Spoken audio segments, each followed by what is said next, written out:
Tonight on EKB Evening News at 6. Traffic could soon return to normal on US 23. Good evening, I'm Cindy Mae Johnson. And I'm Gary Sloan. We still do not have a specific time when traffic will return to normal on US 23 in Floyd County, but officials are now hopeful that will be within a matter of hours. A section of the mountain near 7 Mile marker began sliding yesterday, threatening to cover the entire roadway. In response, the Transportation Cabinet closed all but the lane farthest from the hillside. Northbound and southbound traffic currently must take turns sharing that one lane, leading to significant traffic delays. Highway workers had hoped to reopen the highway by this evening, but they were thwarted by one overhanging boulder that they were unable to dislodge. However, we've learned just a short time ago that the rock has now been removed. Crews are now hopeful that all lanes will reopen tonight, possibly by 10 p.m., but they are confident that traffic will return to normal by tomorrow morning's commute. Until that time, motorists and passenger cars are advised to use Route 1426 through Prater Creek to get around the slide. The detour will add about 15 minutes to a commute between Prestonsburg and Pikeville. A Pike County man is dead after crashing through barricades at the Pikeville Bypass Rockfall site last night. Shortly after 11 o'clock, Pikeville police officer Russell Blankenship observed a green Ford pickup that appeared to have crashed into the barricade. Inside, he found 31-year-old Michael P. Adkins of Phyllis, already dead of his injuries. While many details about how the wreck occurred remain a mystery, police are beginning to piece together what happened. At this point, the collision remains under investigation by Officer Chad Branham, who is an accident reconstructionist with the Pikeville Police Department. At this time, speed does appear to be a factor in the collision. Collins added that Adkins was not wearing a seatbelt at the time of the accident. Former state representative W. Keith Hall has won another delay in his upcoming federal bribery trial. Hall is accused of paying a mine inspector $46,000 to look the other way concerning violations at mines owned by Hall. That inspector, Kelly Shortridge, pleaded guilty to charges related to the case last month, and prosecutors plan to call Shortridge to testify against Hall. Hall was originally scheduled to go on trial this week, but last month requested and received a delay until June 8th. During a pretrial conference held in Lexington yesterday, U.S. District Judge Karen Caldwell granted Hall's request for yet another delay. He is now scheduled to go on trial June 22nd. While many prisoners end up behind bars due to charges associated with drugs, unfortunately, the drug problem does not stop at the jailhouse door. One issue jails face is how to deal with constant attempts to sneak drugs into jail.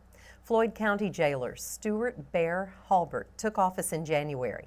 Since that time, he has learned that shutting down one avenue only leads prisoners to look for other ways to get items inside.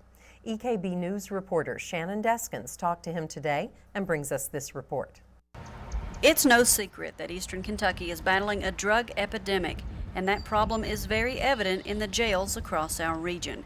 Inmates attempting to smuggle drugs into jail when they were arrested is a common problem, but many local jailers are now cracking down on visitors bringing drugs into the jails during inmate visits. When he took office as Floyd County jailer in January, Stuart Halbert said that controlling the drug problem in his jail was his #1 priority. We had heard throughout the community and some things that, we had some holes in the walls, visitation, had some problems in the glass and things, and we tried to combat those easier outs, first, and we actually got a gentleman and a contractor and put some metal plates up on, on the holes and come in and worked on the glass through visitation and things, but drugs was definitely my first priority in here to at least slow them down. Halbert said each detention center in eastern Kentucky is facing its own type of drug problem, and the most common drug being smuggled into the Floyd County Detention Center is a drug originally intended to treat drug addiction. Suboxone, is probably, well, not probably, Suboxone is the #1, our #1 problem. The strips are just so small, so fine. They're paper-like. I mean, they're easy to hide, easy to disguise. Probably 60 or 70% of the drugs that we have in here is Suboxone. And Hulbert said that even though he knows he can't stop the drug problem in Floyd County, he said that he and his staff won't stop trying to control what's coming into the Floyd County Detention Center. It's something I don't think we'll ever stop, but we definitely are slowing it down. We definitely will slow it down. We are prosecuting people that we catch bringing this stuff in. Like I said, it just, when we stop one avenue, another avenue will open up, and hopefully during my tenure here as jailer of Floyd County that we'll stay on top of that and fight it as strong as we can. For EKB Evening News at 6, I'm Shannon Deskins. Coming up, job seekers will have a chance to learn about a host of employment opportunities later this week. And Pike County is closing 4 roads in the Phelps area. We'll tell you why in 2 minutes.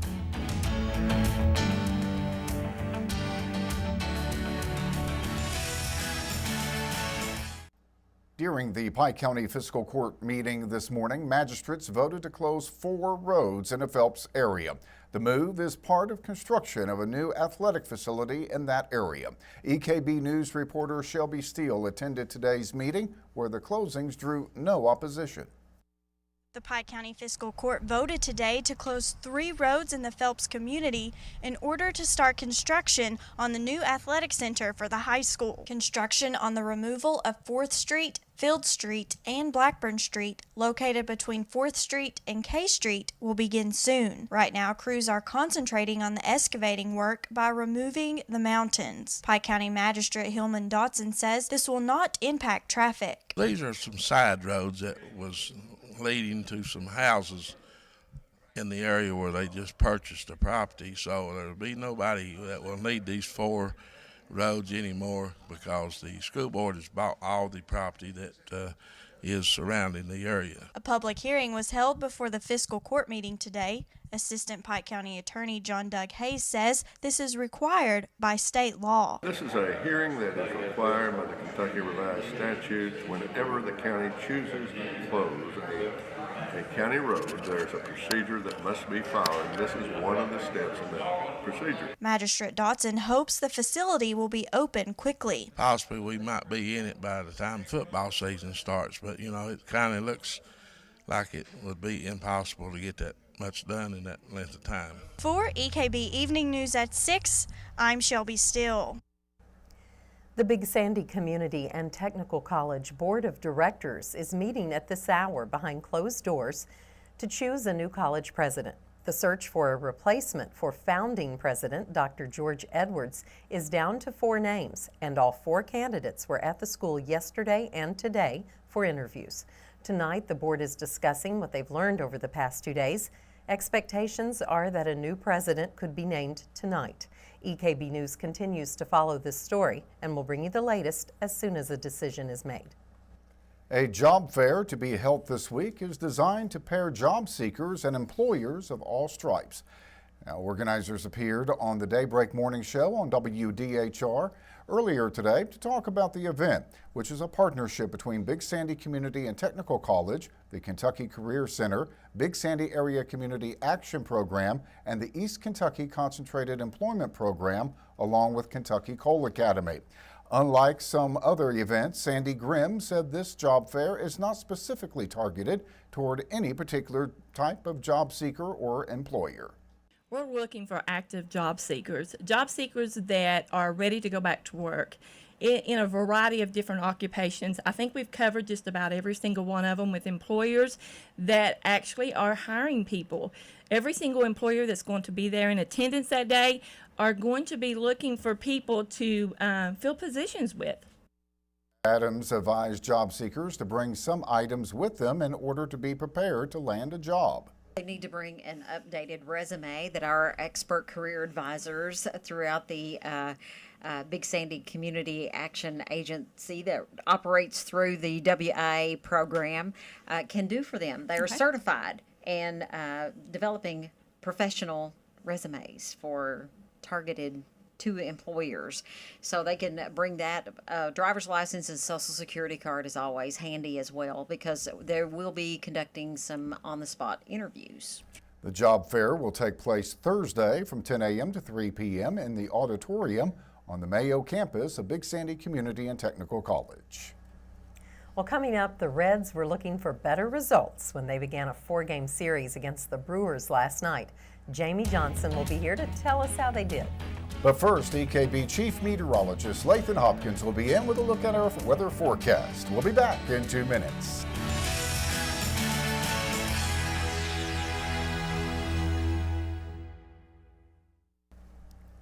It has been a glorious day. Yes, it Absolutely has. beautiful. Again, temperatures today a little cooler than what we had yesterday back in the 60s, but even cooler weather could be moving in just a couple of days. And yes, the possibility of frost is even in the 5-day forecast. First, we'll start things out with the Doppler radar, picking up on a few light rain showers that have been trying to move across parts of eastern Kentucky, southwest Virginia, and western West Virginia. Most of this, the air is dry, so it's not making it all the way to the ground. So mainly what we're dealing with is the cloud cover, and I can show you that with a satellite and radar composite. And you can see that system making its way mainly to our north as far as rain showers are concerned. We're just dealing with the clouds here across our region. This thing stretches all the way through the state of Kentucky and points west. And notice some of the showers that are trying to develop moving from west to east. We'll watch those overnight tonight for a couple of light rain showers to move through again late tonight and during the day tomorrow. And of course, with the rain showers, those cooler temperatures move in as well. Right now, 63 degrees in Pikeville, 63 in Prestonsburg, Salyersville, Inez, 66 in Williamson, 64 in Paintsville. Notice Dorton, 54 degrees right now, where apparently it's not only due to the cloud cover, but of course the higher elevation as well. There you see that system making its way across the region. This is a front, a cold front, and once that front moves through, that's when you'll really notice the cooler temperatures moving in. Overnight lows tonight will be back in the 40s, much like what we had earlier this morning. It is tomorrow night and Thursday night that temperatures will be dropping. And yes, the possibility is there that we will be dealing with some frost. We'll show you that here in just a second. There you see on the computer forecasting model taking us overnight tonight through the day tomorrow, a couple of showers to deal with. And then as we get into tomorrow afternoon, it tries to move on to our north and to our east. But we'll have to keep the shower threat in the forecast at least through tomorrow night. Then once that moves out, clear conditions expected. Pikeville, Lexington, Cincy, Evansville. With those clear skies, light winds, yeah, temperatures are going to be dropping. How low are we talking? This takes you Wednesday night. Notice the 20s, very close as the mountains of West Virginia, even the higher elevations of eastern Kentucky. 30s for our region, talking upper 30s Wednesday night.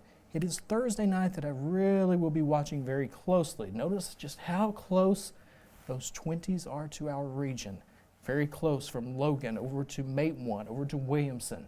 And it would not surprise me in the valley locations throughout eastern Kentucky if temperatures did approach the freezing mark on Friday morning. So if you have the garden already out, you have some plants that are maybe trying to peek up out of the ground, you have the flowers out, you will want to pay close attention to the forecast here.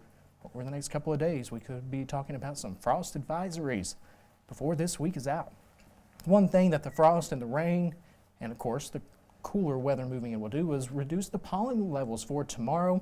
This is brought to you by Faith Pharmacy, Adams Plaza in Pikeville. 7.2 for tomorrow, 9.4 on Thursday, and then right back in the high category on Friday. Temperature-wise, 62 degrees for tomorrow, that 50% chance of rain. 60 the high on Thursday, 65 on Friday. There you see the overnight lows, mid and upper 30s. And again, the valley locations colder than that. Then we watch for, yes, of course, you know it, more rain as we head into the day on Saturday, Saturday night, and Sunday. What a shocker. We cannot get a break. It seems like we'll have at least one day out of, what, 4 that we have to talk about the possibility of some locally heavy rainfall. And every time you talk about that, you talk about flooding, you talk about more rock slides. It's a domino effect. We have to watch all of that. We just cannot get a break. Like I said, it seems like it's about every 4 days or so we have some kind of rainfall event to move through. Hope it's over soon. Let's hope. During the Pike County Fiscal Court meeting today, Judge Executive Bill Deskins received an honorary degree from UPike. UPike Interim President Paul Patton recognized Deskins at the meeting because of his extensive involvement in the education system. Deskins says he's humbled that UPike thought of him for this honor. This is an honorary thing to get a degree from the Pikeville University. I'm real pleased with it, and I got educated real quick. And I appreciate the college, and I'm for education. That's what our future is. Patton referenced the fact he's particularly proud of Bill Deskins for supporting education. Absolutely. And we'll be back with sports in 2 minutes.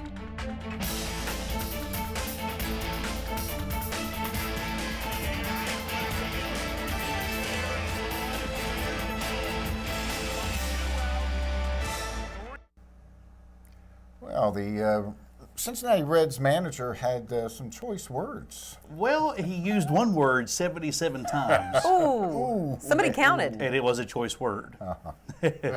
After the Reds manager Brian Price spent 6 minutes unleashing a profanity-laced tirade with the media press corps prior to last night's game, Cincinnati looked to rookie pitcher Anthony DeSclafani to simmer the fire and break the Reds' 4-game losing streak. Let's take a look at the highlights. DeSclafani, he was in control. Here the scoop to Joey Votto to get Adam Lind at first base. Bottom of the second inning, Votto-matic on this play.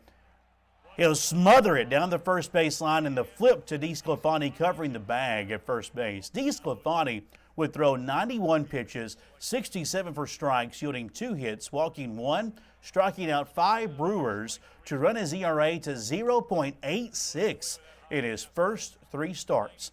Now, the Reds did provide some offense last night, top of the 6th, with runners on the corners for Zachary Warren Cozart.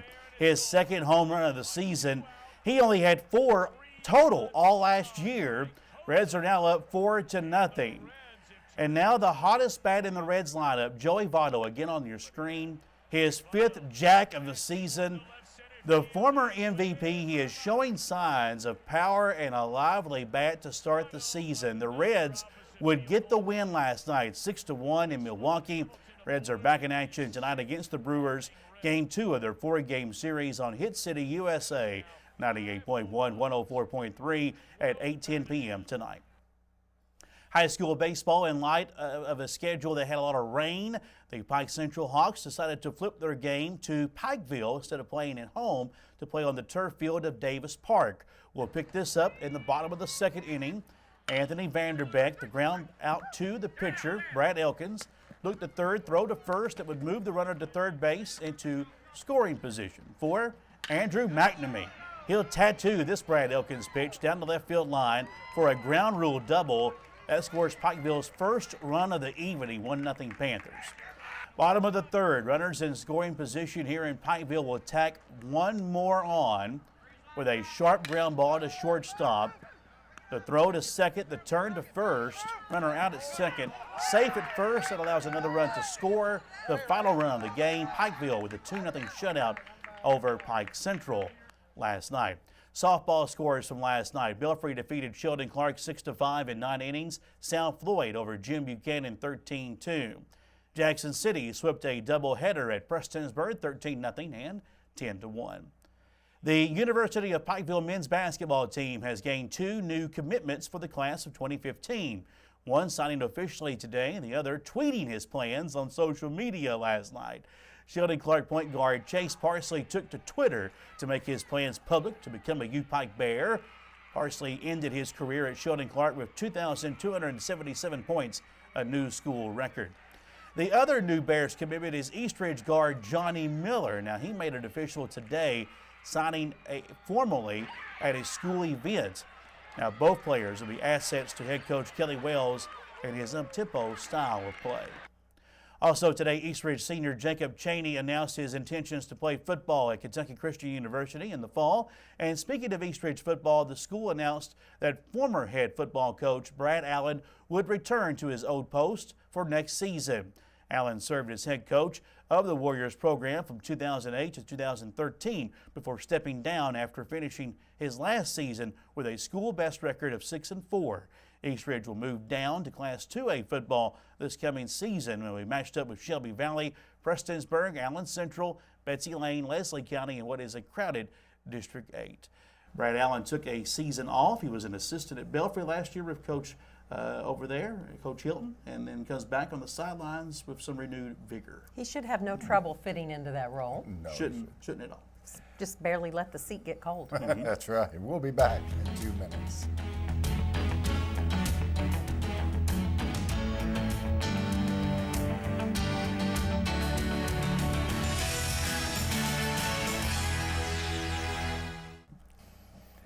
Well, another look at the weather, Lathan. Temperatures tonight back into the mid 40s and then into the low 60s for tomorrow. A 50% chance of those showers and thunderstorms. Then we really cool down on Thursday. High temperatures for some of us may not break out of the upper 50s. And yes, Wednesday night and Thursday night, that will be the big topic here over the next couple of days with the possibility of frost.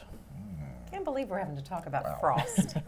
That's no good. But what is good is going back to some retro music videos. Mel's Video Rewind. I understand that Mel one time went to a Grand Funk show here in town years ago. That's rock and roll right there. Yeah, that's old time. She qualifies to host the show. Oh, I think you just rolled. Yeah, that will do it for tonight's EKB Evening News. Remember, you can get more local news anytime by listening to the radio stations of East Kentucky Broadcasting. And you can follow EKB News and EKB TV on Facebook and Twitter.